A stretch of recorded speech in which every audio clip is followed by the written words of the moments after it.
I never imagined I'd become invisible to the one person who once promised to see me forever. But here I am, standing beside our bed like a ghost, watching my wife slide under the covers without even acknowledging I'm there.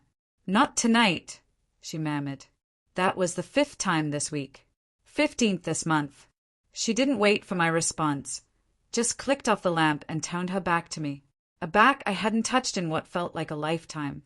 I stood in the shadows, hands curled into fists, trying to recall the last time she held me like I'm matted, not just skin to skin, but soul to soul. Like I was still hers.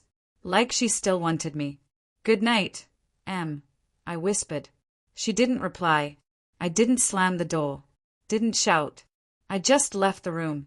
The silence in the house was thick, the kind that doesn't comfort, just reminds you of everything missing. I grabbed my keys from the counter, needing to breathe, to be anywhere but here. That's when I heard a soft voice from the hallway. You okay? It was Lena, Emily's younger sister. Barefoot, arms crossed, draped in one of Emily's oversized sweaters. I nodded, though my throat was tight. Just going for a drive, I managed. She tilted her head slightly. What if I said something right now? I blinked. What?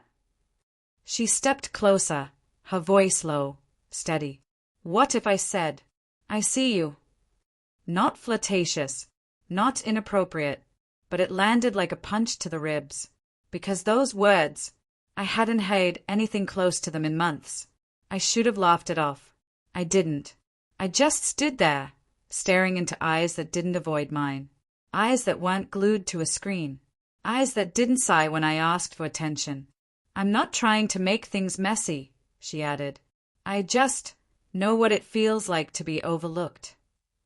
I swallowed. I think I forgot what it feels like to be wanted. Ugly truth, said out loud. She didn't respond, just nodded, and I walked out. I didn't drive far, just down the street to the park where Emily and I used to walk after dinner.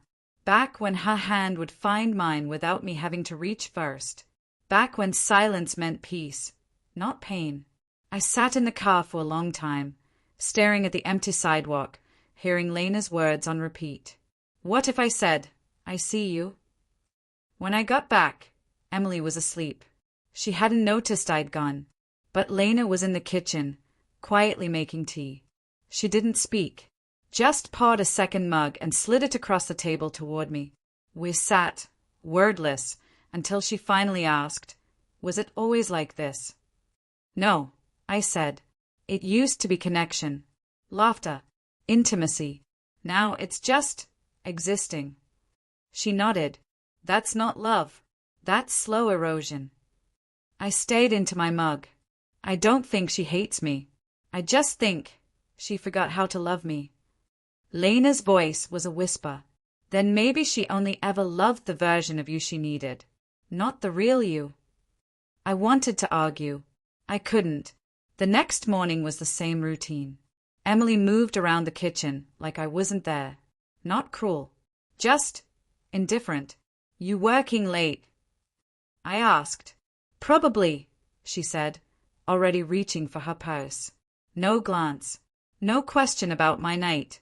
No notice of the cold tea still on the counter. That night, I broke. I don't remember the last time you looked at me like I'm matted, I said. She frowned. Jake, what are you even talking about? Every time you say not tonight. Every time you scroll your phone through dinner. You forgot my birthday, Em. I've been overwhelmed. And I've been patient, but patience eventually turns into feeling invisible. She didn't answer, just walked upstairs. Lena didn't. She came down an hour later, quiet, nervous. She sat beside me on the couch, hands laced together, voice trembling. Did I make things worse? I shook my head.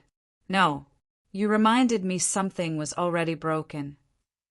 We didn't hold hands, didn't touch, just sat in the wreckage of unspoken truths finally spoken. A few days later, Emily packed. No tears, no yelling. I think we both knew this ended a while ago, she said. She was right. I nodded. Lena stayed in the guest room for a few days. Then she left, too. Not out of guilt, but because space was needed. Weeks passed. I remembered how peace sounded. Learned how to grieve without bitterness. Then one afternoon, Lena came back. No knock. Just walked in, standing in the doorway with eyes soft but sure. I never wanted to replace her, she said. I just wanted to remind you that you still matter. I looked at her for a long time. You did, I said.